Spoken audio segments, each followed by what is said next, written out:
जय माँ काली मित्रों, आपका हमारे चैनल माँ काली माँ दुर्गा शक्ति संवाद में स्वागत है।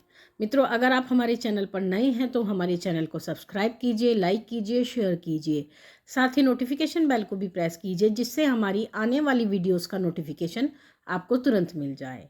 मित्रों, आज का जो विषय है वो विषय ये है कि क्या आपकी छत पर मांस के टुकड़े गिरते हैं, या आपकी छत पर कभी हड्डी आकर के गिरती है, मरे हुए पक्षी गिरते हैं, या फिर कोई भी पक्षी जो बड़ा पक्षी होता है वो छोटे पक्षी को बैठकर आपकी छत पर खाता है, या बिल्ली चूहे को खाती है, या किसी भी प्रकार से या किसी भी अवस्था से आपकी छत पर मांस हड्डी आता है, तो इस स्थिति में क्या होता है, क्या ये आना शुभ होता है और किन कारणों से ये चीज़ें हमारे घर में होती है।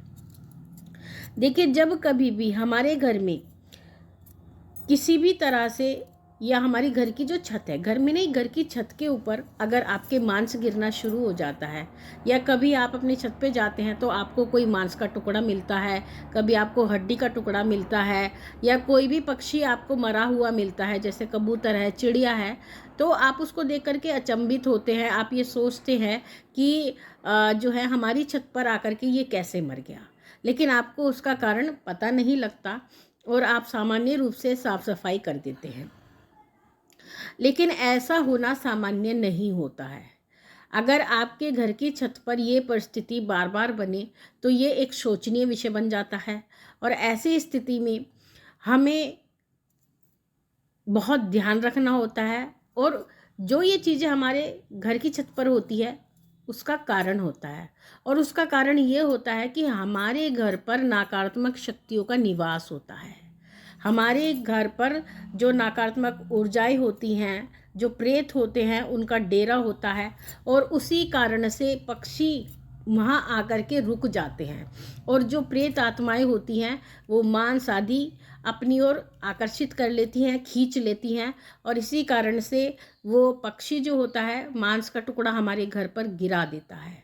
या कभी कभी जो है पक्षी होते हैं उनको जो है प्रेत आत्मा पकड़ कर खींच लेती है, और वो उनका ग्रास बन जाते हैं, क्योंकि जितनी भी प्रेत आत्माएं होती हैं ये सभी एक तरह से अतृप्त होती हैं, तो ये अपने आप को तृप्त करने के लिए अलग अलग प्रकार के भोग लेती रहती हैं।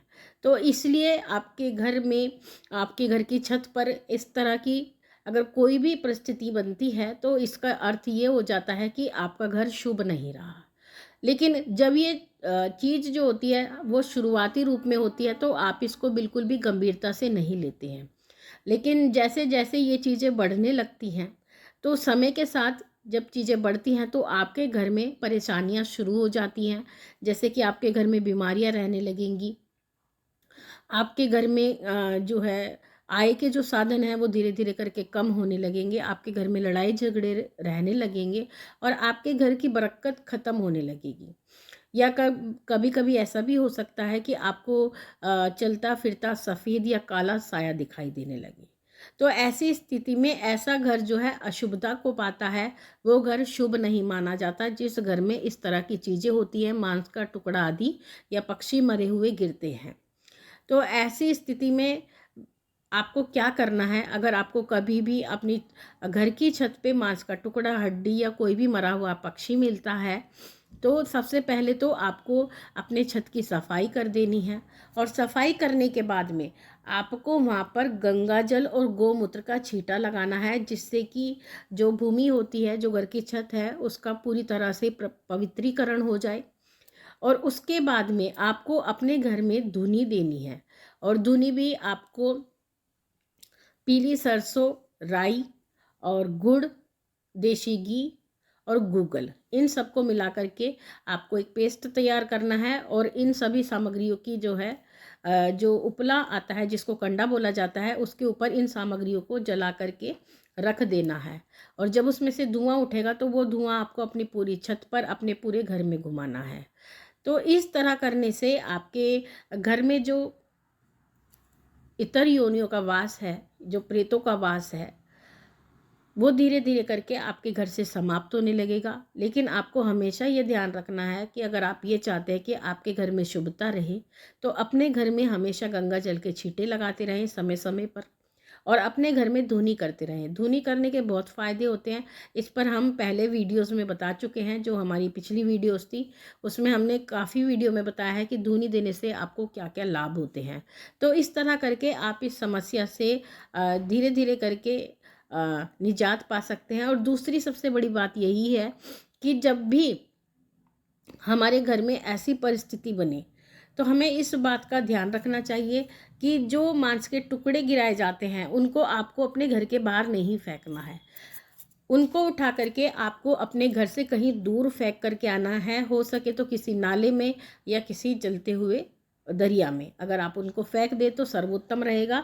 लेकिन अपने घर के आसपास उन चीज़ों को बिल्कुल भी ना फेंकें। तो मित्रों, ये थी जानकारी आप सभी के लिए। माँ भगवती से यही प्रार्थना करते हैं कि वो आपके भंडारे भरती रहे, आपकी सभी मनोकामनाओं को पूर्ण करती रहे, आप पे अपना पूर्ण आशीर्वाद बना के रखे। आपसे जल्द ही मिलेंगे, तब तक के लिए जय महाकाली, जय महाकाल।